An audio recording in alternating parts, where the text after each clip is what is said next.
quand Kabouya vous dit qu'il y en a d'autres. Mais effectivement,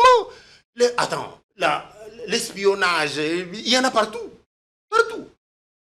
Les adversaires de Tshisekedi, vous croyez qu'ils vont lui laisser jouer le jeu normal en toute quiétude? Mais s'il faisait partie des troupes envoyées par Kabila, ce serait mieux compréhensible encore qu'il reste dans la cour jusqu'à accomplir sa mission.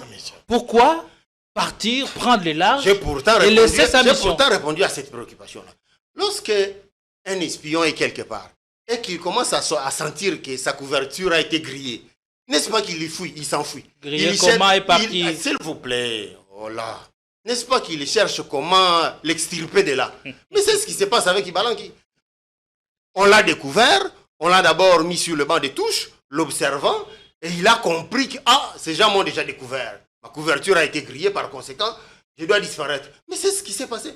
Vous vous dites qu'il devait rester là jusqu'à l'aboutissement de la mission, alors que clairement, s'il vous plaît, jusqu'à quitter vous dites qu'il aurait dû rester là jusqu'à l'aboutissement de la mission, alors que la mission a clairement été compromise. C'est clair que la mission a été compromise et que lui ne pouvait que trouver par quel moyen où étaient les services pour mettre la main sur lui? Si sa couverture était grillée depuis tout ce temps et qu'il était mis sous le banc de touche. Vous me posez une question à laquelle je ne peux pas répondre. Je ne réponds pas à la place des services. Même aux États-Unis, il y a des taupes.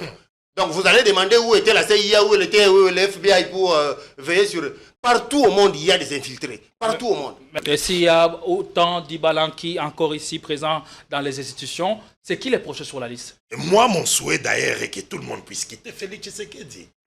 Mon souhait est que tout le monde puisse le quitter parce que Félix Tshisekedi, je vous dis, n'est pas un bon... Donc, il ne représente pas un bon leadership pour notre pays. On continuera à être divisé tant que Félix sera au pouvoir. Faisons en sorte que nous puissions faire cet appel urgemment, que les Congolais se rassemblent, que nous définissions des règles de jeu pour les prochaines échéances électorales, par exemple, que nous ayons des garanties pour la tenue des prochaines élections, que les élections soient plus ou moins, ça puisse inspirer quand même la volonté émanant de la population dans les urnes. Confort, classe, luxe, à la fois moderne et vintage. Un mix de sensations qui vous offre des expériences personnalisées, uniques et inoubliables. Désirez-vous entrer dans une autre galaxie? Alors bienvenue à Joua Palace. Nous vous proposons 2 appartements spacieux offrant un salon convivial, une cuisine moderne et 3 chambres élégantes pour un quotidien serein, 2 salles de bain raffinées pour votre confort et votre bien-être. Pour vos linges, notre buanderie professionnelle est mise à votre disposition. Une sécurité 24 heures sur 24 sous une lumière permanente grâce à notre générateur de grande capacité, loin de coupures intempestives d'électricité. Joua Palace vous offre également la connexion Internet haut débit, un système de mobilité intégré grâce à notre charroi automobile de première classe. Où croyez-vous être? Vous êtes à Kinshasa et nous sommes Joua Palace, situé au numéro 7 avenue Kassai, quartier GB, commune de Ngadiema, à 3 minutes de boulevard du 30 juin, près de Mino Congo. Voulez-vous faire l'expérience? Contactez-nous au +243 81 60 33 128. N'attendez plus, faites de Joua Palace votre nouveau chez vous.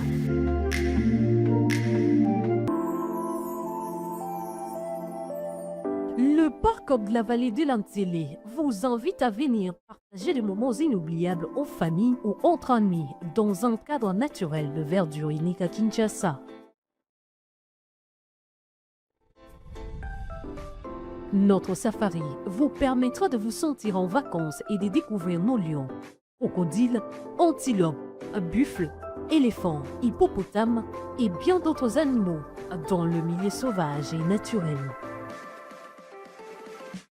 Nos cuisiniers seront heureux de vous servir une variété de plats savoureux dans notre restaurant au bord de la rivière Ntsélé. Le parc de la vallée de l'Antélé possède une panoplie d'activités sportives et ludiques au Cap Aventure et Loisirs pour votre détente. Kayak, pédalo, tyrolienne, cyclotourisme, piscine et vol du faucon, la plus longue zipline d'Afrique. Le parc de la vallée de l'Antélé met également à votre disposition de logements de haut standing avec un confort 5 étoiles. Le parc de la vallée de l'Antélé est ouvert du mercredi au dimanche de 7h30 à 17h. Pour tout renseignement, contactez-nous au +243 89 60 32 713 ou encore au 243 81 231 68 82.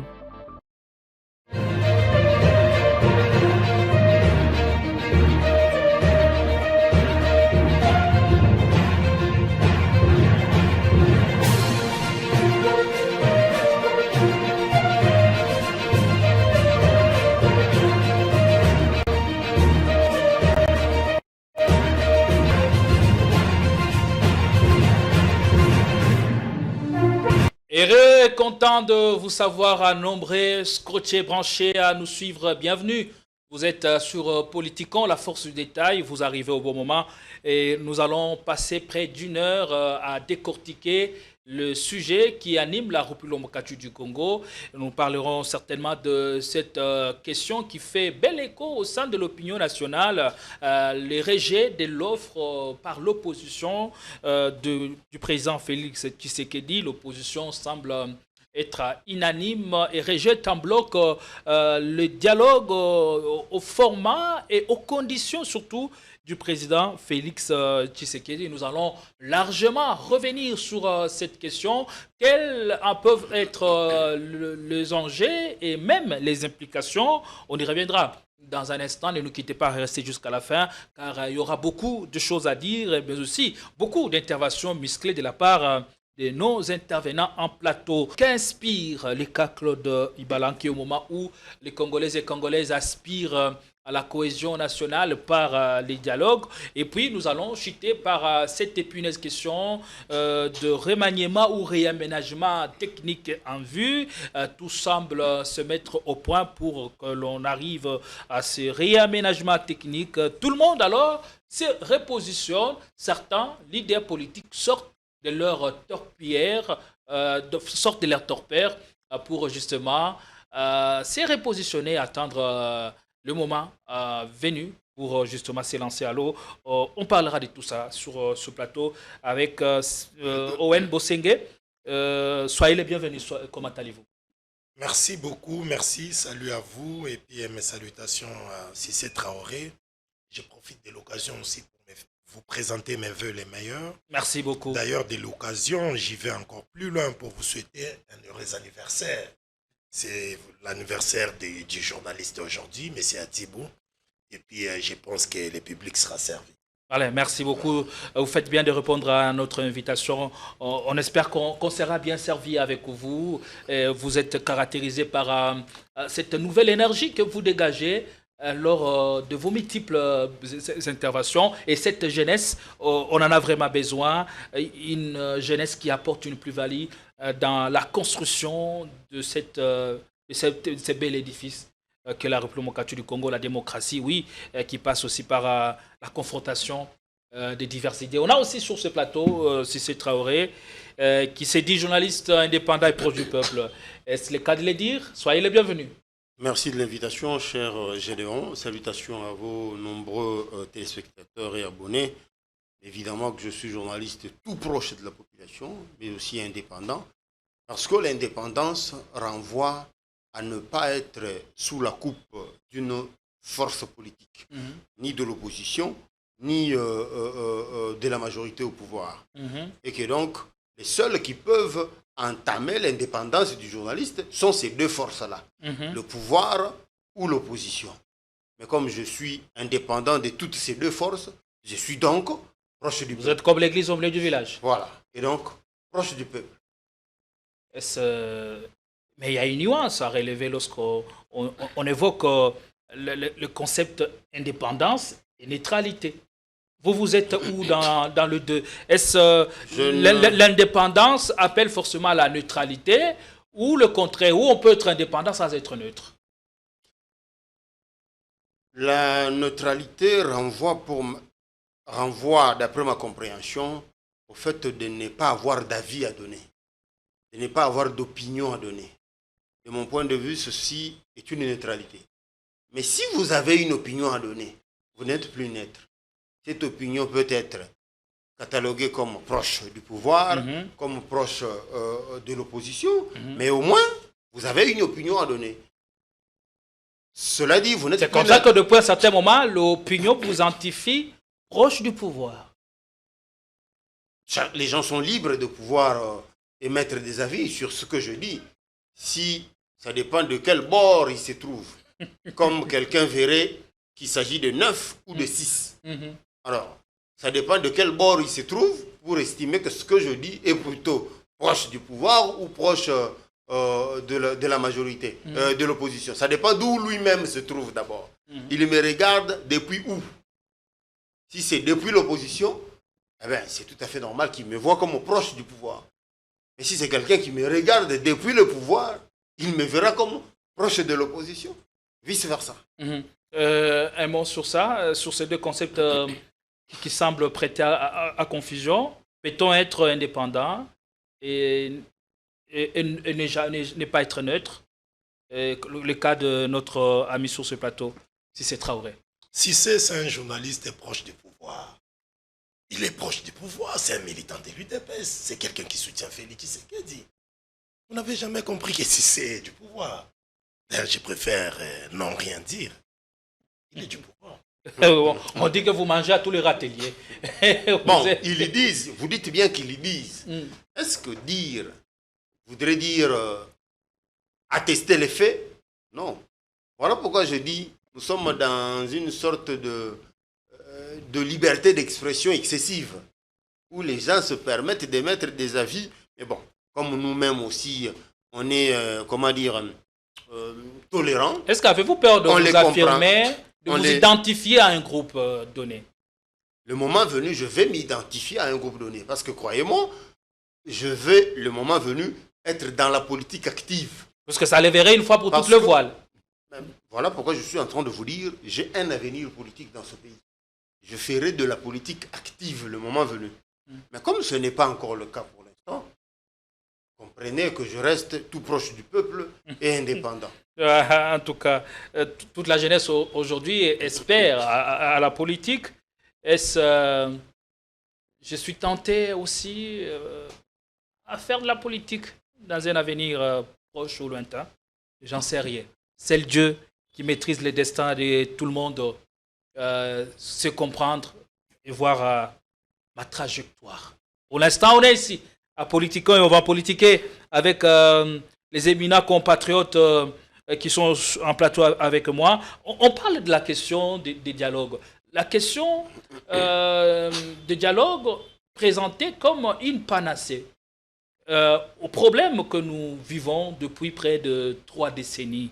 Et le chef de l'État qui s'est exprimé le week-end dernier était on ne peut plus clair dans sa communication. Il pense avoir un dialogue à ces conditions. Question directe.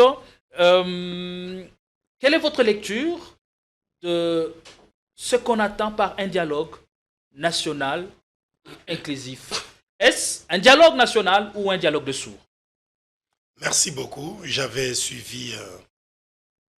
le président Félix Tshisekedi dans sa sortie médiatique, quand le président s'est exprimé sur la question de dialogue, je pense que le président, son discours aujourd'hui représente un blocage dans un esprit républicain.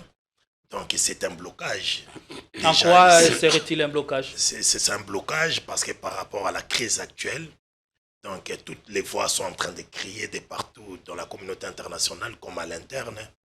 En tout cas, toutes les organisations plaident pour la tenue d'un dialogue national inclusif pour régler cette crise. La crise, aujourd'hui, nous ne pouvons pas considérer que tout était normal. Mais je comprends, Félix Tshisekedi est en train de geler la crise parce qu'il est en train de réfléchir sur la monnaie d'échange. Aujourd'hui, s'il convoquait un dialogue national inclusif, par exemple, ça écourterait ses ambitions. Lui qui pense peut-être glisser, faire comme son prédécesseur avait fait, tenir les dialogues vers la fin du mandat. Peut-être il est en train de réfléchir comme ça. Mais moi, je pense avec toute humilité, je demande à Félix Tshisekedi d'essayer de se mettre dans la peau de ceux-là qui sont en train de vivre les méfaits de la guerre. Et puis aujourd'hui, je m'adresse à Corneille Nangaa, à Joseph Kabila, parce que c'est eux trois qui sont des protagonistes à la crise actuelle. La crise actuelle, nous, de l'opposition politique non armée, oui, nous sommes là pour certaines questions politiques, mais concernant la crise sécuritaire aujourd'hui qui inquiète et la communauté internationale et nous qui sommes ici dans le pays, qui inquiète plusieurs familles dans notre pays, séparées, réfugiés et autres victimes, nous demandons en sorte que nous fassions appel au plus vite que les Congolais puissent se mettre autour d'une table. Mais malheureusement... Est-ce que comprenez-vous la réaction de l'opposition non armée qui ne veut pas d'un dialogue au format et surtout aux conditions du président Félix Tshisekedi? Mais c'est ce que je suis en train de dire lorsque j'ai dit que la position de Félix Tshisekedi représente aujourd'hui un blocage au processus, par exemple, recherchant la paix. Lorsque vous mettez comme condition, vous placez comme condition que je ne tiendrai pas dialogue avec ceux-là qui ont touché aux armes, c'est pas cohérent, ce n'est pas une cohérence sur le plan républicain. Déjà ici, lorsque vous ne tenez pas dialogue avec ceux-là qui ont touché aux armes, vous allez tenir les dialogues ou faire les dialogues avec l'opposition politique non armée. L'opposition a votre choix. Or, Félix Tshisekedi, c'est une partie, un problème. D'abord, les dialogues en question, en principe, ne pouvaient pas dépendre seulement de sa volonté. Nous savons que constitutionnellement parlant, c'est à lui de faire appel à ces dialogues. Mais il doit comprendre que l'autre camp, les camps adverses ou les camps adverses sont en train de lui reprocher lui aussi, Félix Tshisekedi. Il ne peut pas donc être parti et juge. Parti et juge, par exemple. Vous pensez que ce que Félix Tshisekedi est en train de donner comme condition, les Nanga se soumettraient à ça? Je ne pense pas. Parce que si les Nanga pouvaient se soumettre à ce que Félix Tshisekedi est en train de donner comme condition, ils allaient aussi arrêter avec la guerre. Comme ils n'arrêtent pas avec la guerre, donc ils ne se soumettent pas à la volonté de Félix Tshisekedi. D'où Félix Tshisekedi doit comprendre aujourd'hui, c'est lui qui a les manœuvres, de notre destinée. C'est à lui, Félix Tshisekedi, les prérogatives, par exemple, conformément à la disposition 69 de la Constitution, de symboliser l'unité nationale. C'est à lui d'être soucieux de l'unité nationale, de penser comment réunifier la nation et récupérer des territoires perdus, par exemple. Mais ici, Félix Tshisekedi est en train de nous démontrer de manière éloquente que c'est Félix Tshisekedi qui représente les blocages. Et si on allait à ces dialogues, selon le format proposé ou selon la feuille de route proposée par les tandems SSC5O, que restait-il alors de l'ordre constitutionnel? On en fait quoi? L'ordre constitutionnel, ici nous sommes en crise. Malgré l'ordre constitutionnel, nous sommes en crise. En crise, dans une situation de crise, il y a des mesures aussi spéciales par rapport à la crise. Malgré l'ordre constitutionnel, c'est chose qui a déjà été faite dans notre pays. Si ça marchait l'autre fois... Ce sera une première, si je suis fidèle à ma mémoire. Ici, je suis en train de dire ceci. Déjà, avec la SENCO et l'ECC, nous ne sommes pas obligés d'avoir comme médiation la SENCO et l'ECC, déjà. Parce que la SENCO et l'ECC, quelque part, je commence à trouver comme si ça représentait aussi un blocage pour un autre camp. Les amis du camp de pouvoir n'ont pas confiance à la SENCO et à l'ECC. Et nous, de l'opposition, si on insiste que la tenue de ces dialogues soit comme médiateur, par exemple, la SENCO et l'ECC et tout consort, ce serait un blocage parce que les gens du camp du pouvoir ne font pas confiance à l'ECC, pas non plus à la SENCO. Alors nous pensons que la médiation doit être consensuelle et l'endroit où tenir les dialogues aussi doit être consensuel, contrairement par exemple à la position du gouvernement de vouloir tenir les dialogues, par exemple ici à Kinshasa. Quelles conséquences à long terme ou à moyen terme sur le pacte ou le contrat social, la constitution du 18 février 2006? Vous allez chuter par là. Est-ce que vouloir un dialogue à tout prix maintenant, ce n'est pas ce qui donne un certain pouvoir à une certaine opinion de dire oui, s'il y aura dialogue, accepter que Tshisekedi reste fasse 2 mandats ou un mandat de plus? Non, c'est pas ça. Ça n'a rien à voir avec Joseph Kabila. On a tenu un dialogue. Ce n'est pas le même dialogue. Il faut préciser, le contexte n'est pas le même. Avec Kabila, on a eu un dialogue pour couvrir la période électorale. C'était une transition politique. Mais aujourd'hui, on est en face d'un autre cas de dialogue. Le dialogue national inclusif. Ici, mesurons la crise actuelle. Au fur et à mesure que nous sommes en train de passer beaucoup de temps sans la tenue de ces dialogues, les dangers deviennent proches. Ici, il n'y a même pas possibilité que Félix Tshisekedi puisse glisser. Il peut glisser de quelques jours, quelques mois ou soit une année.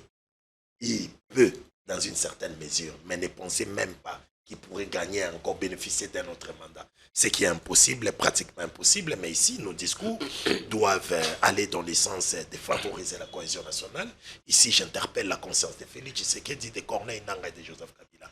Déjà, je voulais finir pour dire à Félix Tshisekedi, il peut tenir un dialogue, mais avant tout dialogue, il doit parler avec son prédécesseur.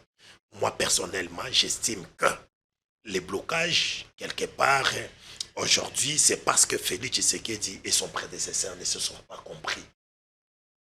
C'est ce qui engendre tout ça. Il y a des Ils ne se sont pas compris ou l'un en voulait à la vie de l'autre.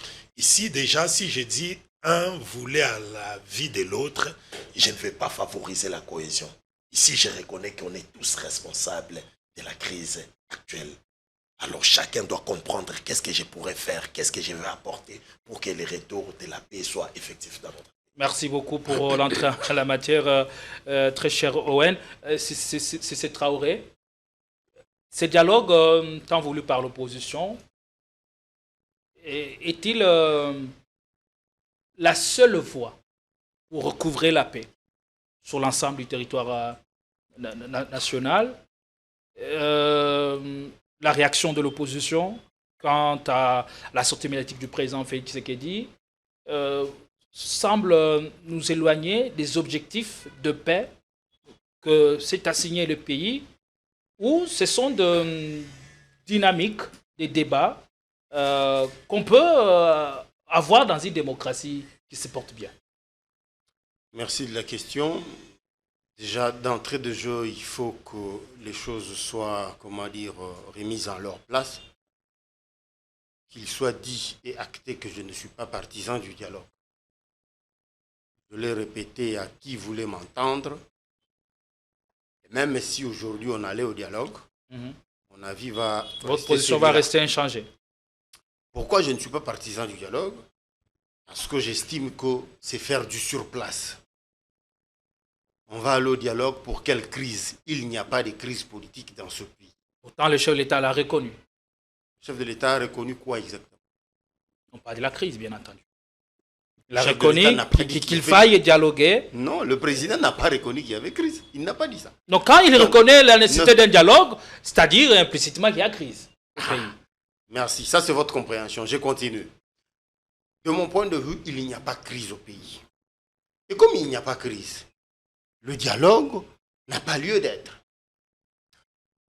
Cela dit, et c'est qu'on vit il y a d'autres raisons. Permettez que je vous relance. C'est qu'on vit dans l'est du pays. Comment vous appelez ça? C'est une rébellion, une crise sécuritaire. Une crise sécuritaire, Ça n'a une rien de rébellion politique. qui vous prend des villes. Ça n'a rien de Et politique. il n'y a rien de crise là-dedans. Est-ce que je peux poursuivre ma réflexion? Donc vous légitimez le fait que la République se porte bien aujourd'hui, quand bien même Est-ce que on je perdait peux le contrôle poursuivre ma d'une bonne réflexion, partie de notre cher territoire? Gédéon?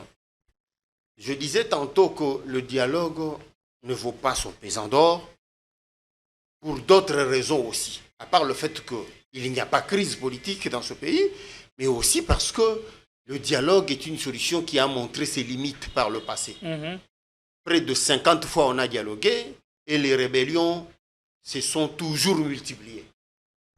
Si cette fois-ci nous allons à un dialogue, qu'est-ce qui nous garantit que dans 5 ans, 10 ans, Kagame, qui lui cherche des terres, ne va pas trouver d'autres Congolais idiots qu'il va utiliser pour créer de nouvelles rébellions? Parce que c'est ça la routine. Est-ce que Kagame, parce que vous avez été déçu par votre femme, vous allez me pour perturber. autant vous n'allez plus Vous allez me perturber. chercher à draguer une autre en cours de route? Vous n'allez plus chercher à tomber amoureux d'une autre femme? C'est cela votre raisonnement? Vous voyez que la comparaison que vous faites ne tient pas debout. Les affaires conjugales, les affaires amoureuses sont la volonté d'une seule personne, de moi seul qui décide de draguer oui ou non. Mais ici, il s'agit des affaires d'État. Il y a beaucoup d'implications. Ça dépend des nombreuses volontés de beaucoup de gens. Il ne s'agit pas de la seule volonté d'un seul individu. Cette comparaison ne tient pas. Alors, j'étais en train de dire, comme de nombreux dialogues du passé ont échoué, rien n'atteste que celui-ci va apporter une solution définitive. La nuance est telle que la crise, et plutôt la paix que nous recherchons, elle est durable et définitive. C'est la nuance. On ne cherche pas une paix éphémère, comme celle qu'on a cherchée par le passé. Une année, 5 ans après, une nouvelle rébellion naît. Après 5 ans après, une nouvelle rébellion.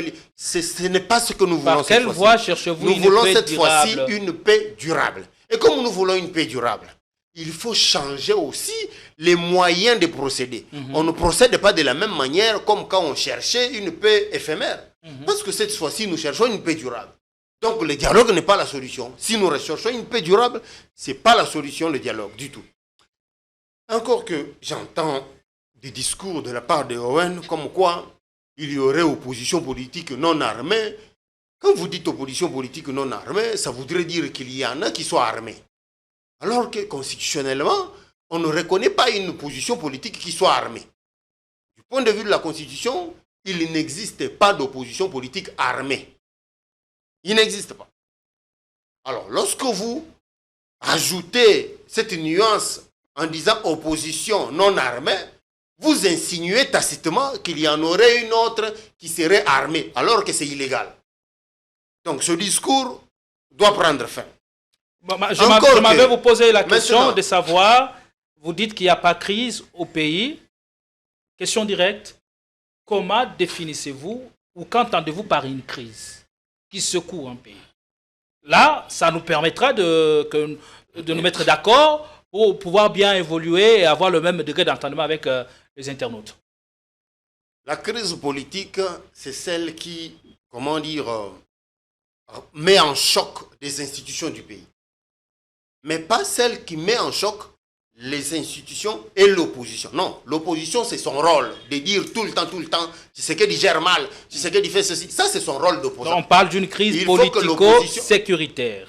Ou mieux, sécuritaire et politique. L'opposition est dans son rôle de répéter tout le temps que Tshisekedi fait mal les choses. Ça, c'est son rôle, lui reconnu par la loi portant statut de l'opposition et la Constitution.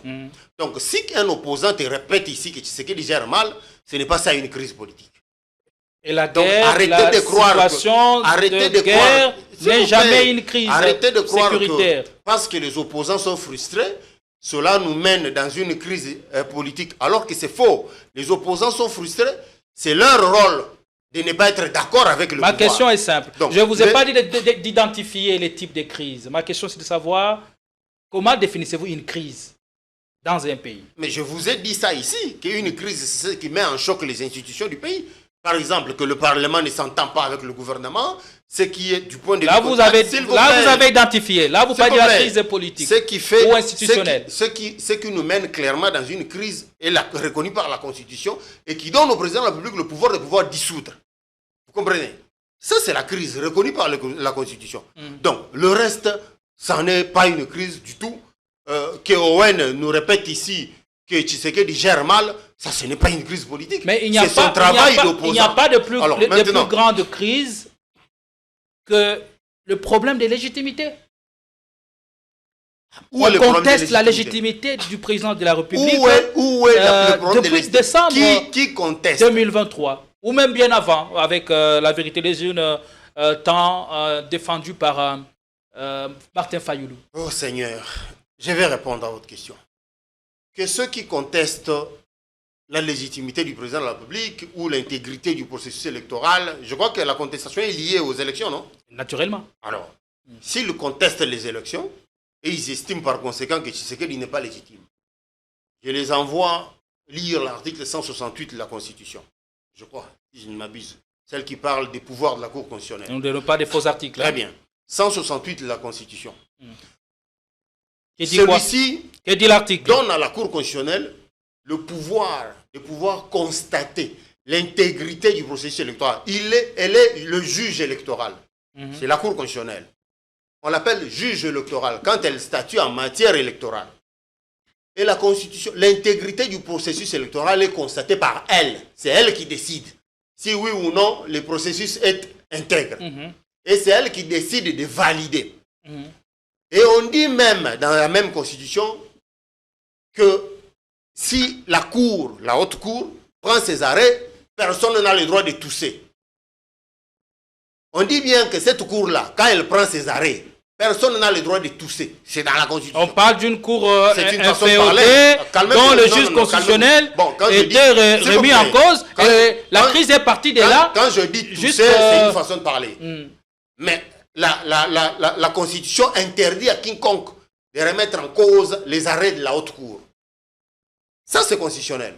Mais maintenant, Owen et ses amis, qui sont-ils pour venir contester la légitimité de Tshisekedi, alors que les élections auxquelles ils font allusion ont été validées par la Cour constitutionnelle. Alors que la Constitution aussi, la Constitution vous dit aussi. On parle d'une cour politique dont le juge constitutionnel qui leur donne le pouvoir était remis en cause. Qui leur a le pouvoir de remettre en question la composition du cour? Qui? D'où ils tirent ça? On est où là? La Constitution vous dit, une fois que cette cour prend ses arrêts, vous vous taisez, vous exécutez. On dit ces arrêts sont exécutoires, opposables à tous, immédiatement exécutoires. Ça, c'est la Constitution. Bon, maintenant, cette cour-là vous a dit, ok, le processus, j'ai constaté que c'est intègre, ok, je valide.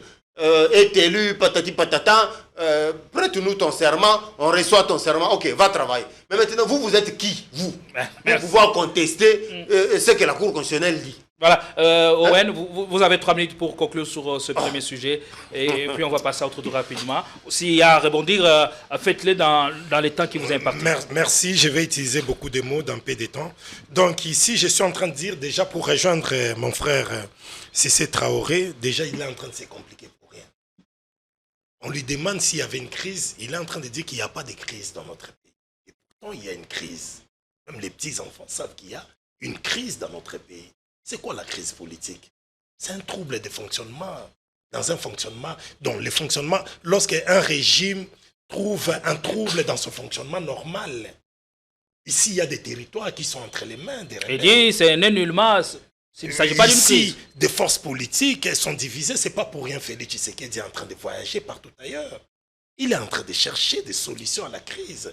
Et la crise, si on suivait la causalité, la cause et les politiques qui a engendré la tenue des histoires. D'abord, Félix Tshisekedi, nous autres, nous considérons c'est un président illégitime. Il n'a jamais été voté. Lui, ici, il est en train de nous dire, et puis avec beaucoup d'arrogance, c'est qui est Owen? Qui est Owen? Qui est Owen et son groupe là pour contester la décision de la Cour? Mais il oublie qu'à l'époque du Sphinx, c'est Etienne Tshisekedi. Moi, j'étais dans l'UDPS. Nous avons contesté les résultats proclamant Joseph Kabila président de la République. Qui était Etienne Tshisekedi? C'est un droit qu'on ne peut pas. Quel article de la Constitution? Non, je ne vais pas entrer là. Quand vous parliez, je m'étais tué. Vous avez dit que c'était un droit. Aidez-moi, de la même manière que vous étiez en train de me relancer. Faites-le avec lui.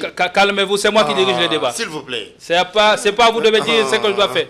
C'est un droit de contestation pour tout peuple. Parce qu'ici, déjà, nous avons une cour féodée. Une cour qui est en train d'être dictée par les régimes, par les pouvoirs. C'est pas pour rien Félix Tshisekedi avait planté les décors avant la tenue des élections. Il a placé ces gens à la Cour constitutionnelle, il a placé ces gens à la CENI, il a placé ces gens presque partout. D'ailleurs, ce n'était pas des élections en 2023. En 2018, il nous parle de la Cour, il a été proclamé. Mais la personne qui l'a proclamé, Corneille Nangaa, est en train de nous dire qu'ils ont falsifié les résultats. Corneille Nangaa nous l'a dit. Avant que Corneille Nangaa ne nous le dise, il y avait déjà d'autres... Est-ce que la parole de Corneille Nangaa était à prendre au sérieux? C'est une source crédible. Au journalisme, nous avons appris ça. C'est quoi une source crédible? Qui peut être un acteur sérieux sur qui on peut compter sur ses témoignages? À partir de quel moment est-il devenu crédible? Il est devenu crédible déjà depuis qu'on lui a confié l'organisation des élections. C'est comme Kadima aujourd'hui, s'il nous faisait un témoignage, il fait partie d'une source sur qui on peut suivre une information parce qu'il avait organisé les élections en 2023. C'est une source. Et avant même que Nangaa ne nous le dise, nous avons contesté les résultats de 2018. Et Félix Tshisekedi a fait plusieurs voyages. Lui-même, il a dit, j'ai fait tous ces voyages en Belgique. Il a dit devant les émissaires belges, leur dire que j'ai fait tous ces voyages pour éviter que certains Congolais me font passer pour un usurpateur. Ils disent que je n'ai pas gagné les élections. Ils savaient qu'il y avait contestation. Le peuple n'avait pas cru à son élection. Et moi, le jour que Nanga a proclamé Félix Tshisekedi vainqueur des élections, je savais qu'il y aura des dégâts étatiques. En 2019, j'ai dit à Jimmy Kitenge devant Jacques Kalonji, Jimmy, ce que le FCC a fait aujourd'hui, vous serez responsable de ce qui va se produire dans l'avenir. C'est ce qui a engendré tout ce que vous voyez aujourd'hui. Cette crise vient de là, de l'illégitimité. À part ça, on a une crise de gouvernance. Le gouvernement de Félix Tshisekedi, l'arbitraire dans des décisions judiciaires. Et tout ça, c'est ça le caractère de ces régimes. Et ces caractères-là nous divisent nos communautés. Il dit qu'il n'y a pas de crise, il dit des histoires. Là, c'est vraiment rester indifférent face à quelque chose qui est en train de déranger notre peuple aujourd'hui. Et le peuple est en train de penser comment trouver des solutions. Reconnaissons qu'il y a une crise. D'ailleurs, les paroles, moi, je ne peux pas trop traîner sur les paroles de Cissé. Pourquoi? Parce qu'il est en contradiction déjà avec Félix Tshisekedi lui-même. Félix est pour les dialogues, lui n'est pas pour les dialogues. Félix comprend qu'il y a une crise, lui il dit qu'il n'a pas de crise. Or moi je suis opposant de Félix, je ne suis pas opposant de Cissé. Merci beaucoup. Merci. Alors, si jamais il n'y avait pas de crise au pays, quelle serait alors la nécessité de dialoguer, comme le chef de l'État l'a dit le week-end dernier, dialoguer pour quelle finalité?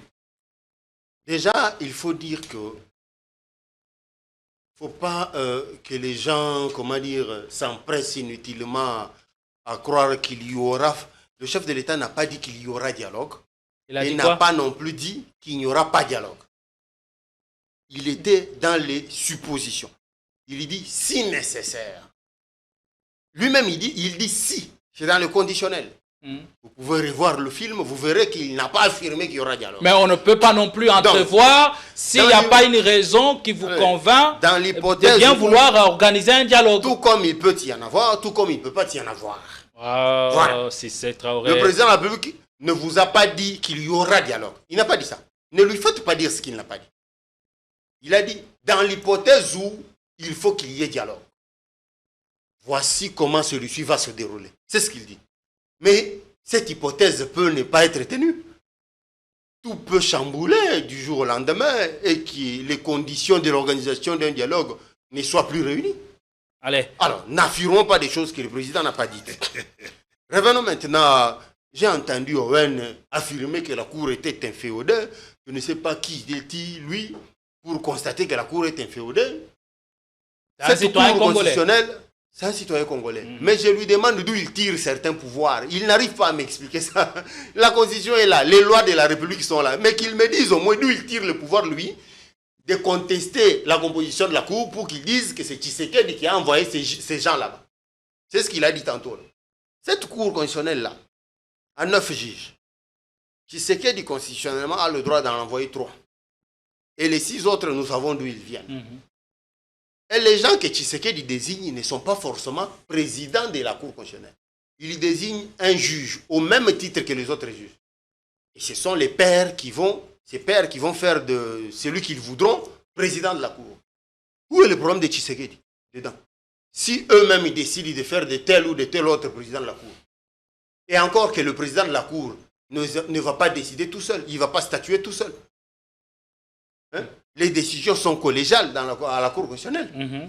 Donc, les agitations selon lesquelles il y a crise, parce que patati patata, lui-même il n'arrive pas à expliquer ce que c'est qu'une crise. Je lui ai expliqué ici la crise que la Constitution définit. La Constitution dit bien qu'il peut y avoir une crise institutionnelle entre le gouvernement et l'Assemblée nationale. À ce moment-là, le président de la République peut, après concertation, prononcer la dissolution de l'Assemblée nationale. Ça, ce sont des crises définies par la Constitution. À ce moment, qu'est-ce que nous met à genoux? Maintenant, lui, il nous prend une définition de Google, littéraire. Ma question, à ce moment, qu'est-ce qui nous met à genoux? Qu'est-ce qui pousse le chef de l'État à voyager, à aller à Doha, mais ce sont des charges, à Luanda, ce sont des charges publiques lui données par la Constitution. Le président ne voyage pas parce que 2, 3 opposants sont fâchés ici. Le président voyage parce que ça fait partie de ses missions, d'aller chercher des solutions aux problèmes des Congolais. Solutions à quoi? Chercher des solutions à quoi? La crise que je peux reconnaître, elle est sécuritaire. Et celle-ci est importée. Il reconnaît au moins qu'il y a une crise. La crise que nous subissons dans ce pays, elle est sécuritaire. Et celle-ci est importée. Importée parce qu'il y a des gens, des opposants, notamment comme Owen, Encore qu'il faut que Owen nous prouve qu'il est vraiment opposant. Des opposants comme lui, qui se réclament opposants, qui jouent les béquilles de celui qui a importé la crise. La crise a été attestée comme importée. Vous avez dit tantôt qu'il n'y a pas de crise au pays. Mais là, il y a une crise sécuritaire. Mais ça fait partie des crises. Ce n'est pas une crise politique. Oh. On parle des crises, on ne parle pas, on n'identifie pas. Non, on ne parle pas à sa place. Il a bien dit crise politique. Tu es en train de mentir, cher ami. Lui-même a dit crise politique. Il l'a dit. Oh, franchement. Pourquoi tu prends sa défense? Allez, chutez. Que pour nous retenir en 30 secondes? Il faut retenir ceci. Comme cette crise a été importée, et de l'avis de toutes les organisations internationales, même les Nations Unies, on a acté que la crise vient du Rwanda, importée vers la RDC, au moyen de certains opposants qui jouent les béquilles. Par conséquent, organiser un dialogue interne ne résout pas le problème de celui qui a importé la crise. Celui qui a importé la crise a des besoins de terre. Il vous l'a dit lui-même publiquement. Votre dialogue à vous, va-t-il lui restituer les terres qu'il recherche? La réponse est non. Mais ça aura quand même suffi de décongoliser la rébellion, non. de décongoliser la crise. C'est important. Je vous l'ai dit ici d'entrée de jeu. Si aujourd'hui vous dialoguez et que votre dialogue ne résout pas le problème de Kagame, demain il va en recruter d'autres. Il va recruter d'autres Congolais, lesquels vont aller jouer les béquilles comme jouent Nanga et les autres aujourd'hui. Et une nouvelle rébellion va naître. Voilà ce que nous refusons. Je suis étonné que des générations actuelles comme Owen soit accro à un système ancien qui a vieilli, celui de dialogue. Lui, il prend la rupture. Mais comment il ne peut pas comprendre que ces histoires-là doivent s'estomper? Merci. Je suis étonné par cette contradiction. C'est quelle façon de faire? Merci beaucoup. Le pays est en crise, ça il faut le reconnaître.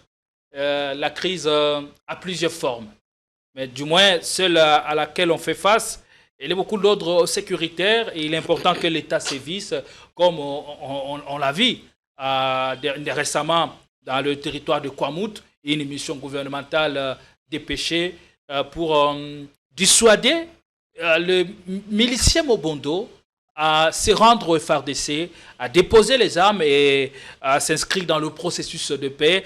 Et cette mission a été conduite par les ministres délégués des anciens combattants à la défense, Eliezer Ntambwe. On espère qu'on aura des résultats escomptés après cette mission. Merci beaucoup de m'accorder la parole. Déjà ici, je suis en train de répondre au bien-aimé Cissé qu'à l'époque, quand j'ai dit à Félix Tshisekedi qu'il devrait se battre, Félix Bunda, on a dit que c'était un faux bruit. Dans ma position de la rupture, je lui ai proposé de se battre pour résoudre cette question de crise sécuritaire, par exemple. Il ne m'a pas suivi. Lui, il est en train de me dire, toi, tu es de la rupture, pourquoi tu es pour le dialogue? Mais il n'y a que deux solutions. Soit il se bat, soit il dialogue. Et ici, déjà, lorsqu'il s'agit d'une rébellion, il y a des Congolais qui ont touché aux armes. Qu'est-ce qu'il faut faire? Il faut les exterminer, les chasser de ces pays, leur trouver un autre pays, une autre terre. Ils sont des nationaux. Il faut les ramener à la raison. Et ici, en disant qu'on les ramène à la raison, par exemple, ce n'est pas tout en disant que c'est eux qui sont fautifs. Est-ce que ce ne serait pas un chèque en blanc qu'on donnerait à ces rebelles? On veut la paix, mais à quel prix, Owen? Ici, déjà, c'est ce que je suis en train de dire. En disant comme ça, ce n'est pas que je suis en train de dire qu'ils étaient les seuls responsables à la crise. Parce que ce serait aussi un chèque en blanc de donner à Félix Tshisekedi, par exemple, par rapport aux reproches qu'eux sont en train de faire à Félix Tshisekedi. Parce que l'autre fois, j'ai suivi Alain Bolodjoa, qui a proposé aussi, si on doit aller au dialogue, il faut que ce soit un dialogue sans Félix Tshisekedi. Il y a certains Congolais qui ne jurent qu'au départ de Félix Tshisekedi, par exemple. Est-ce que vous n'estimez pas qu'il y a certains Congolais qui estiment que lorsque nous irons, par exemple, au dialogue, ce sera, par exemple, pour donner des béquilles à Félix Tshisekedi, lui donner la possibilité ou l'occasion de glisser? Or, il y a certains Congolais qui ne jurent que Félix Tshisekedi soit parti aujourd'hui, pas demain. Certains Congolais sont pour l'activation de l'article 64. Et c'est ce que nous sommes en train de vous dire. Aujourd'hui, aller au dialogue, c'est reconnaître tous, c'est une façon à nous tous de reconnaître qu'on a été responsable dans la crise et il nous faut tous réfléchir sur comment nous rassembler, comment identifier ce qui nous a séparés, ce qui ne nous a pas permis d'être ensemble. Entre autres, et de notre côté, nous estimons c'est la crise de légitimité et la mauvaise gouvernance, d'où règne l'arbitraire. Alors rassemblons-nous. Qu'est-ce qui est de difficile? Je ne comprends pas. Et par rapport au dialogue, lui dit que les opposants, il n'y a pas de crise politique et tout consort. Et lorsque Félix Tshisekedi est en train de dire qu'il ne tiendrait pas de dialogue avec ceux-là qui ont touché aux armes, mais préfère tenir dialogue avec nous qui n'avons pas touché aux armes, les opposants non armés. Comment nous ça va se faire? De quoi ça va se faire? Comment? Non armé comment? Il y a une opposition armée. Que ce soit armé ou pas, il a dit qu'il ne va pas tenir dialogue avec Ce ceux-là qui ont concept touché. d'armé et non armé, c'est lui qui l'a créé. Hein. C'est lui Il faut le rappeler. Félix Tshisekedi. Allez le lui demander. Et ici, nous parlons de Félix, on ne parle pas de toi. Toi, tu vas changer quoi par rapport au Congo? Tu ne vas rien changer par rapport à la situation du Congo. Nous parlons du Congo. N'est pas constitutionnel. Vous m'interrompez. Ici, je vous dis déjà, ton Félix Tshisekedi, lorsque lui-même... Comment ça va, le président? Voyez-vous. Lorsque votre Félix Tshisekedi, votre Félix Tshisekedi, lorsqu'il dit qu'il y avait une opposition armée, l'expression en question vient de Félix Tshisekedi. Et nous définissons, nous sommes une opposition non armée parce qu'on n'a pas touché aux armes. Lorsqu'il préfère tenir, par exemple, un discours avec nous. Pour résoudre quel problème? Pour résoudre quel problème? C'est pourquoi j'étais en train de dire, les dialogues en question, c'est quoi l'enjeu? On veut résoudre quoi? Parce que moi, j'estime qu'on doit résoudre le la terme de question référence. sécuritaire, par exemple. Avec qui? Ça va se tenir où? Les joueurs. Le joueur. Avec qui tenir les dialogues?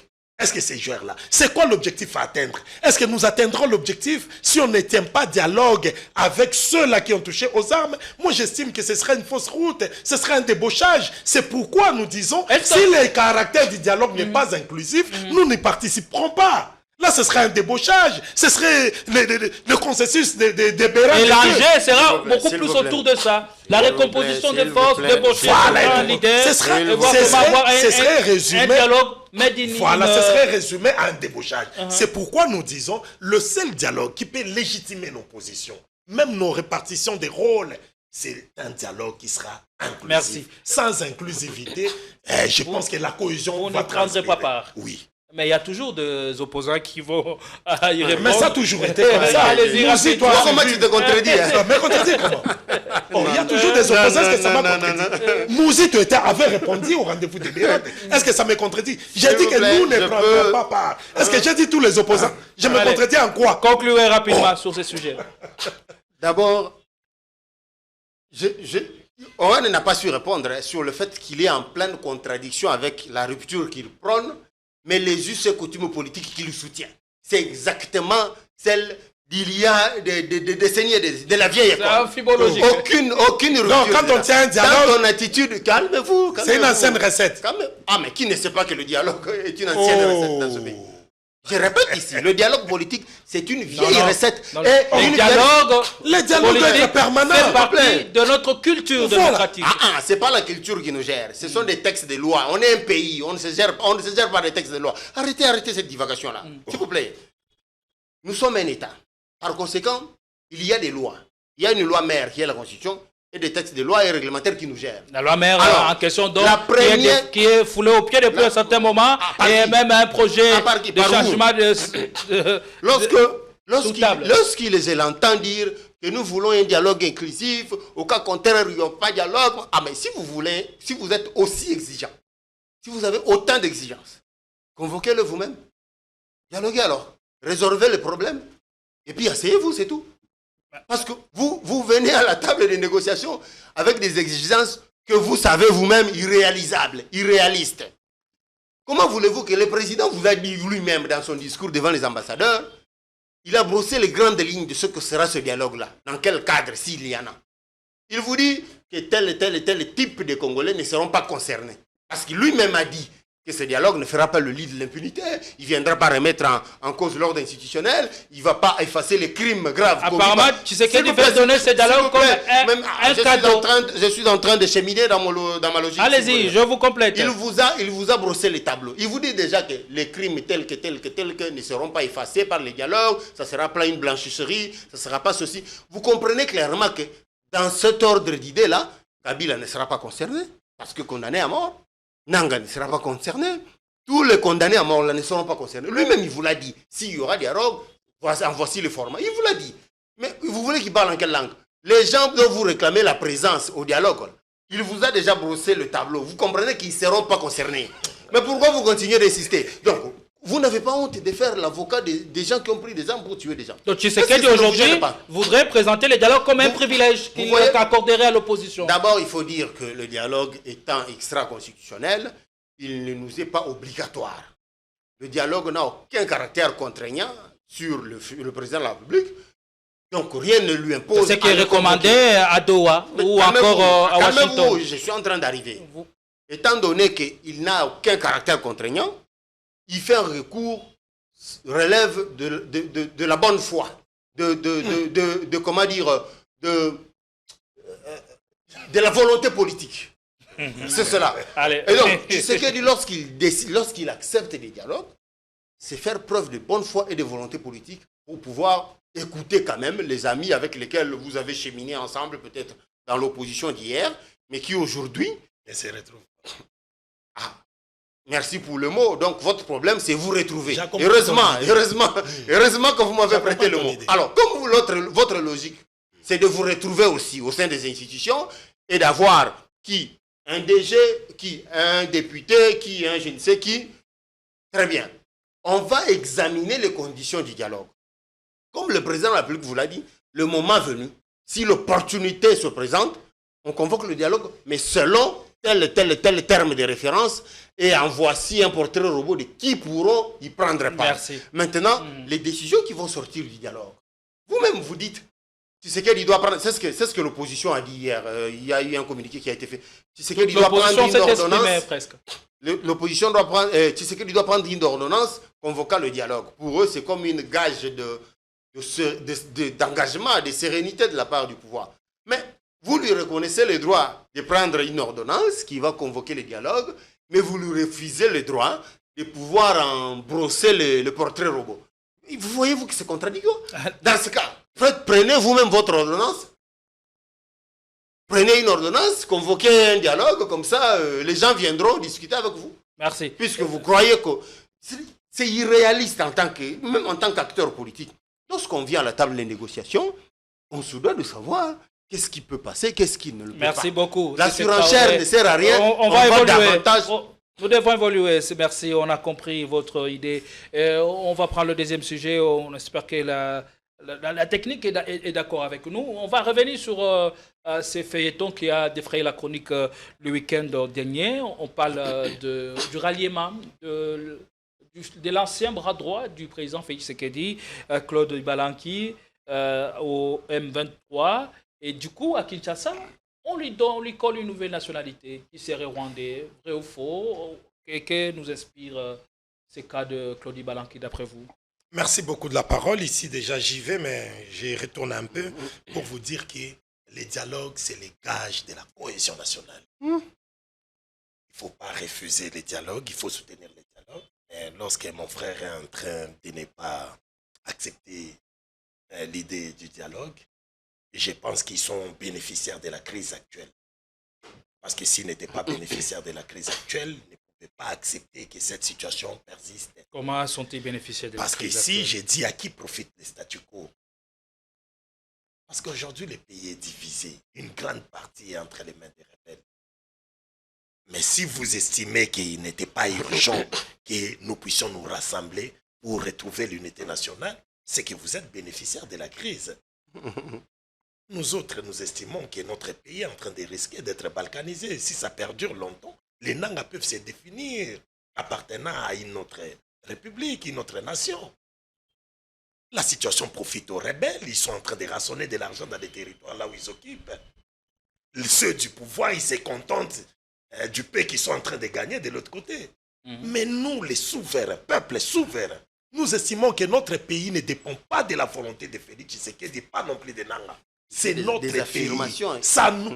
Donc, ce pays n'appartient pas seulement à Félix Tshisekedi, c'est un pays appartenant au souverain qui est notre peuple. Félix Tshisekedi passera demain. C'est notre pays, comme Joseph Kabila est passé, Mobutu est passé, c'est notre pays. Ça n'appartient pas à Félix Tshisekedi. Mais qui a dit que ça lui appartient? Et ici, parce que vous me dites que ce sont des affirmations, alors je vous les confirme à haute voix. C'est notre pays.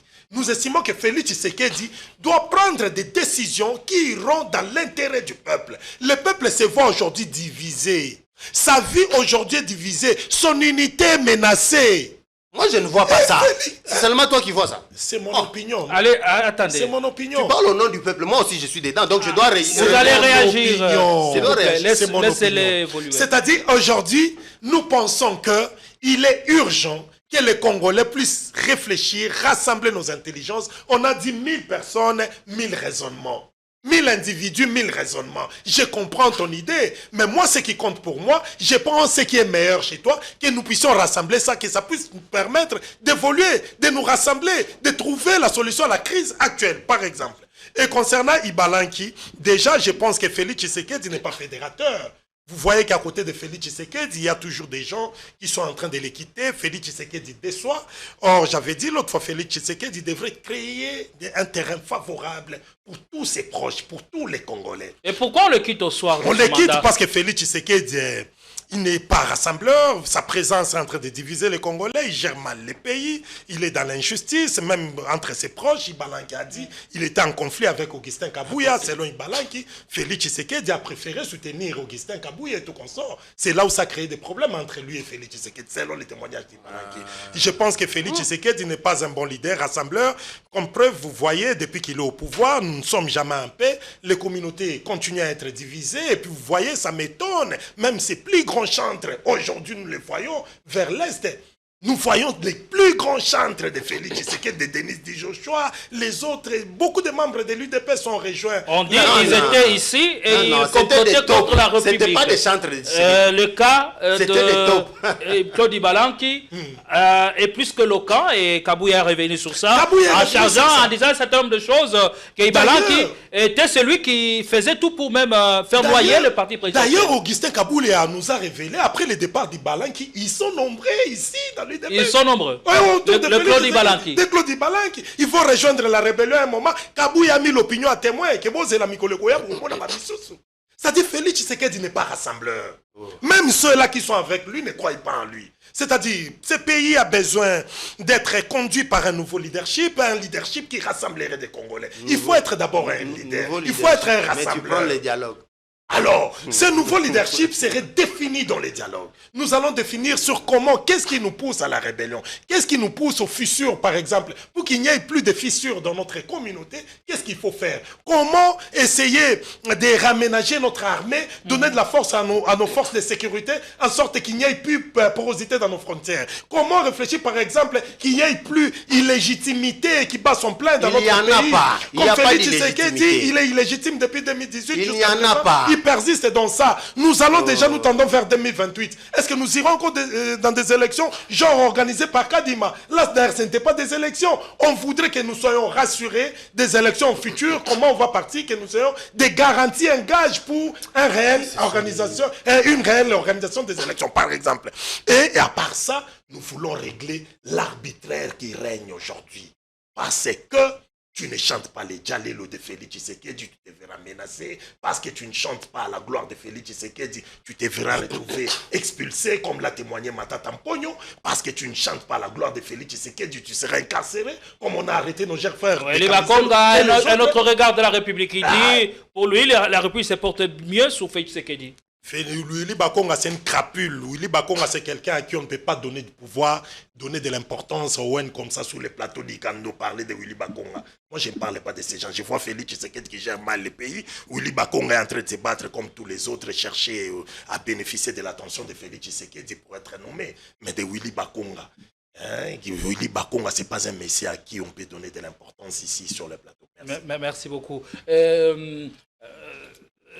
C'est Traoré, vous qui soutenez les institutions et les efforts du gouvernement congolais, mais comment faites-vous de tout balancer en l'air après la fin d'une relation? Après la fin d'une relation amoureuse, naturellement, vous commencez à tout raconter, à tout balancer.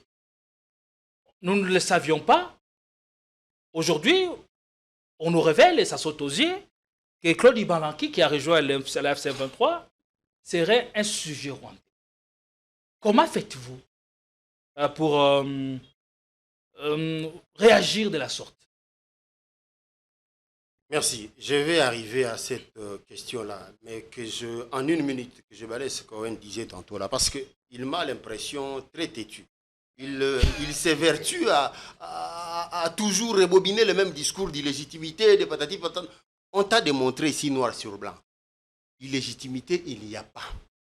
C'est lui qui a la responsabilité de constater l'intégrité du processus électoral, c'est la Cour constitutionnelle. Comme elle a constaté que le processus a été intègre, et la Constitution dit que ces arrêts sont immédiatement exécutoires, opposables à tous.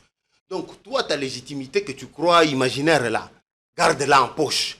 Devant les arrêts de la Cour, on se tait. Comme la Constitution vous dit que c'est elle qui, le juge électoral, elle a constaté que le processus était OK et elle a validé. Le reste, taisez-vous comme ces arrêts-là sont obligatoires. Il dit, nouveau leadership, le pays a besoin d'un nouveau leadership. Toi, tu prends la rupture et tu invoques un nouveau leadership. Mais en même temps, tu veux que ce nouveau leadership vienne au moyen du dialogue qui est une vieille recette qui a démontré ses limites. Cette recette-là a montré ses limites et par conséquent, ça ne sert plus à rien de l'essayer cette fois-ci. Étant donné que la paix que nous recherchons doit être durable. Croyez-moi, une paix durable ne viendra pas au moyen du dialogue. Pour venir tu n'évoques que ce qui te fait plaisir. L'article 63 de la Constitution veut que tout Congolais, face à une agression extérieure, soutienne les institutions et défende le pays. Pourquoi tu ne le fais pas? Tu attends quoi pour le faire? Tu attends le dialogue? Est-ce que cette soutenir les institutions, c'est proposer aussi des est-ce que cette disposition... Et lever des options pour que les décideurs en prennent conscience. La disposition veut que, face à une agression extérieure, et tout est acté que cette agression est extérieure, que tout Congolais défende le pays. Il le fait à sa manière. Pourquoi tu ne le fais pas? Tu attends quoi? Tu attends le dialogue? Il le fait à sa manière. Depuis qu'il est là, c'est ça défendre le pays. Depuis qu'il est là, il plaide en faveur de ceux qui ont pris les armes au moyen pour importer la crise venue du Rwanda. Et c'est eux qu'il défend ici pour qu'ils viennent au dialogue. Il y défend leur cause pour qu'ils viennent participer au dialogue. Et en quelque sorte, ils jouent leur relais, quoi. Ils jouent leur porte-parole. Est-ce que c'est ça défendre le pays? L'agression. Allons-y. J'arrive. Bon. Le cas Ibalanki, comme vous insistez, il faut qu'on aborde finalement. Vous dites qu'Ibalanki il y a nombreux d'Ibalanki ici autour du chef de l'État. C'est ce que Owen disait tantôt. Et comment faites-vous, après une rupture amoureuse, commencer à tout balancer? Aujourd'hui, on apprend que Ibalanki serait même un sujet rwandais. Comment faites-vous pour réagir de la sorte? Je répète, cette métaphore-là, ta métaphore-là ne tient pas. Les affaires amoureuses dépendent d'un seul individu qui accepte ou refuse de proroger la relation ou pas. Ici, il s'agit d'affaires d'État. Ça ne dépend pas d'un seul individu. Ne faites pas cette comparaison-là. Les affaires amoureuses, on gère ça différemment. Entre Ibalanki et Tshisekedi, qui n'aurait pas tenu ses promesses? D'abord, il faut dire que Owen qui disait tantôt que les gens sont en train de quitter Tshisekedi, ça c'est faux. Les gens retournent d'où ils sont venus. Ce sont des gens qui venaient en mission autour de Tshisekedi. Des taupes qu'il y avait autour de Tshisekedi. Quoi de plus normal que comme le travail de les extirper en train de se faire, que les gens se sentent en danger et prennent la poudre d'escampette. Ça, c'est normal. Et lorsque Kabouya vous dit qu'il y en a d'autres qui, eux aussi, vont fouiller, ça, c'est tout à fait normal. Attends, Kabila, c'est quand même un ancien président de la République. Il a des entrées. Il peut avoir des gens tout autour de Tshisekedi. Ne le minimisez pas. C'est pas un pousse-pousseur, non. C'est quand même un ancien président. Et à ce titre, il peut avoir des entrées autour de Tshisekedi jusqu'aujourd'hui. C'est possible. Voilà pourquoi il faut les surveiller. Il en a jusqu'aujourd'hui. Donc il est à ce point redoutable, je ne le pensais pas. Vous faites un effort de ne pas me comprendre. Je dis qu'il est, en tant qu'ancien président, il peut avoir des entrées. Et qu'est-ce qu'on fait? Moi, je vous dis il peut, mais vous faites exprès de dire qu'il en a jusqu'aujourd'hui. Il en a jusqu'aujourd'hui. Je comprends la logique. C'est une question. Je connais cette logique. Est-ce qu'il en a jusqu'aujourd'hui? C'est pas une question. Vous affirmez qu'il y en a. C'est parce que je disais tantôt que Kabila a la possibilité d'avoir des tops jusqu'aujourd'hui autour de Tshisekedi. Et en tant qu'ancien président, il peut en avoir les moyens. Donc, il faut les surveiller. Et lui, et les tops possibles, potentiels, qui sont autour de Tshisekedi. Faisait partie de ces tops. Tout à fait. Envoyés par Kabila. Tout à fait. Et maintenant que Kabouya vous dit qu'il y en a d'autres. Mais explique-nous, on aimerait un peu comprendre C'est davantage. ce que je suis en train de vous expliquer. Comment vous ne comprenez pas? Et quand Kabouya vous dit qu'il y en a d'autres, mais effectivement, l'espionnage, il y en a partout. Partout. Les adversaires de Tshisekedi, vous croyez qu'ils vont lui laisser jouer le jeu normal en toute quiétude? Mais s'il faisait partie des troupes envoyées par Kabila, ce serait mieux compréhensible encore qu'il reste dans la cour jusqu'à accomplir sa mission. Pourquoi partir, prendre les larges et laisser sa mission? J'ai pourtant répondu à cette préoccupation-là. Lorsque un espion est quelque part et qu'il commence à sentir que sa couverture a été grillée, n'est-ce pas qu'il y fuit, il s'enfuit? Grillé comment et par qui? S'il vous plaît, oh là. N'est-ce pas qu'il cherche comment l'extirper de là? Mais c'est ce qui se passe avec Ibalanki. On l'a découvert, on l'a d'abord mis sur le banc de touche, l'observant, et il a compris que ces gens m'ont déjà découvert. Ma couverture a été grillée, par conséquent, je dois disparaître. Mais c'est ce qui s'est passé. Vous vous dites qu'il devait rester là jusqu'à l'aboutissement de la mission, alors que clairement, s'il vous plaît, jusqu'à quitter vous dites qu'il aurait dû rester là jusqu'à l'aboutissement de la mission, alors que la mission a clairement été compromise. C'est clair que la mission a été compromise et que lui ne pouvait que trouver par quel moyen où étaient les services pour mettre la main sur lui si sa couverture était grillée depuis tout ce temps et qu'il était mis sur le banc de touche? Vous me posez une question à laquelle je ne peux pas répondre. Je ne réponds pas à la place des services. Même aux États-Unis, il y a des taupes. Donc vous allez demander où était la CIA, où était le FBI pour veiller sur eux. Partout au monde, il y a des infiltrés. Partout au monde. Merci. On est arrivé à la fin de l'émission. Vous avez 2 minutes pour conclure. On commence par vous. Owen Bosenga, vous avez suivi tout ce qu'a dit tantôt ici Cissé Traoré. 2 minutes pour conclure. Pas plus, pas moins. Merci. Ici, déjà, je suis en train de dire que il nous faut un dialogue national inclusif, que les Congolais se mettent autour d'une table. Le discours de Félix Tshisekedi, ça représente aujourd'hui un blocage dans les processus conduisant à la recherche de la paix ou du retour de la paix dans notre pays. Les Congolais doivent se rassembler, toutes les forces doivent mettre les moyens nécessaires pour appuyer la tenue de ce dialogue national inclusif où toutes les parties prenantes seraient présentes dans les discussions. Et ici, déjà, je suis en train de dire à notre frère que Félix Tshisekedi, il n'est pas un leader rassembleur. Déjà autour de Félix Tshisekedi, il ne s'est pas rassemblé. Vous voyez, il y a des départs autour de lui. À l'époque de Joseph Kabila, j'avais vu. Il dit que ce sont des troupes dont les couvertures ont été grillées. Après, ils ont pris la poudre. À l'époque de Joseph Kabila, je voyais ces opposants farouches comme Deoleng Ankoy, quand ils l'ont rapproché comme président du Sensa jusqu'à la fin de son mandat, ils n'ont jamais quitté Kabila. J'ai vu des Bruno Tshibala l'approcher, ils ne l'ont jamais quitté. Beaucoup d'opposants. Donc, il essayait, malgré ses défauts, mais il essayait de montrer aux gens qu'il était un messie respectueux des engagements. Il savait tenir des relations plus longtemps que possible.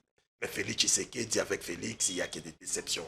Déjà, la présence de Félix Tshisekedi, ça n'arrive pas à nous rassembler. Les gens n'ont pas quitté Kabila. Il n'y a qu'un con qui se plaît de Félix Tshisekedi. Mais la majorité des Congolais aujourd'hui, il y a des chichotements presque partout. On ne parle pas au nom des Congolais. Alors, ne soyons pas hypocrites, c'est ça les réels problèmes que nous avons. Essayons de nous rassembler, réfléchissons, disons-nous par humilité qu'on est tous responsables de la crise actuelle et qu'est-ce que nous pouvons faire dans la contribution du retour de la paix entre Congolais. Et s'il y a autant d'Ibalanki encore ici présents dans les institutions, c'est qui les prochains sur la liste? Et moi, mon souhait d'ailleurs est que tout le monde puisse quitter Félix Tshisekedi. Mon souhait est que tout le monde puisse les quitter parce que Félix Tshisekedi, je vous dis, n'est pas un bon... Donc, il ne représente pas un bon leadership pour notre pays. On continuera à être divisé tant que Félix sera au pouvoir. Faisons en sorte que nous puissions faire cet appel urgemment, que les Congolais se rassemblent, que nous définissions des règles de jeu pour les prochaines échéances électorales, par exemple, que nous ayons des garanties pour la tenue des prochaines élections, que les élections soient plus ou moins... ça puisse inspirer quand même la volonté émanant de la population dans les urnes. Et ici, pour finir, je suis en train de dire concernant la suspension de William Kazumba, je pense que sa suspension ne suffit pas. Il faut qu'on les révoque de l'OGFREM parce que... Vous avez un problème contre lui? Je n'ai pas de problème contre lui, mais selon les informations à ma possession, c'est un DG qui a fait du conseil d'administration sa chambre d'entérinement. Oh, c'est l'organe suprême dans une entreprise. Au lieu de suivre les instructions venant de là, imaginez quelqu'un qui dépense plus de 1 600 000 dollars disant qu'il avait donné ou envoyé pour l'effort de guerre sans qu'il puisse informer le ministre des tutelles, le ministre des Transports, sans informer aussi le conseil d'administration de l'OGFREM. Et je pense que sa révocation ne suffirait pas non plus. Il faut aussi qu'il soit saisi par la justice parce qu'il s'agit de l'argent de notre pays. Allez, merci. À vous, cher Cissé Traoré.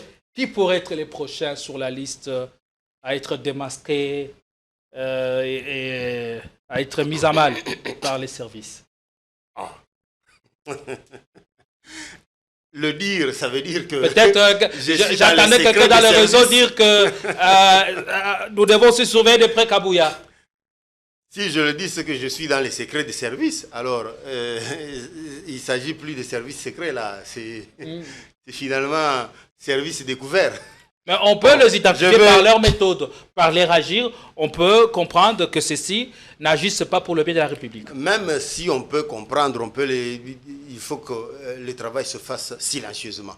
On va finir par les par griller les couvertures. Ouais, voilà. Alors, maintenant, j'étais en train de dire que je dois profiter de l'occasion, comme Owen l'a fait, pour faire un biscuit. Le biscuit qui concerne, l'un des lieutenants les plus valeureux de Félix Tshisekedi, le plus compétent. Il s'agit de Doudou Fwamba, le ministre des Finances. Je croyais d'ailleurs qu'on allait aborder la question du remaniement parce qu'il y en avait à l'ordre du jour, mais bon, qu'à cela ne tienne. On annonce beaucoup de départs. Lui veut louer quelqu'un. C'est mon biscuit quand même. Attendez, vous l'avez dérangé aussi. Hein? On est en train de critiquer, lui il loue. Tu as déballé ton biscuit là, calmement, l'histoire de allez-y, il cherche à vous perturber.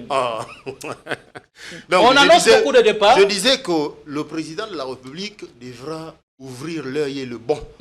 C'est en ce genre de moment, lorsque le remaniement s'annonce déjà, ou se profile à l'horizon, que des réseaux mafieux s'activent pour pouvoir... des réseaux mafieux dérouter, déstabiliser tel ou tel autre adversaire politique qui semble mettre à mal leur entreprise belliqueuse.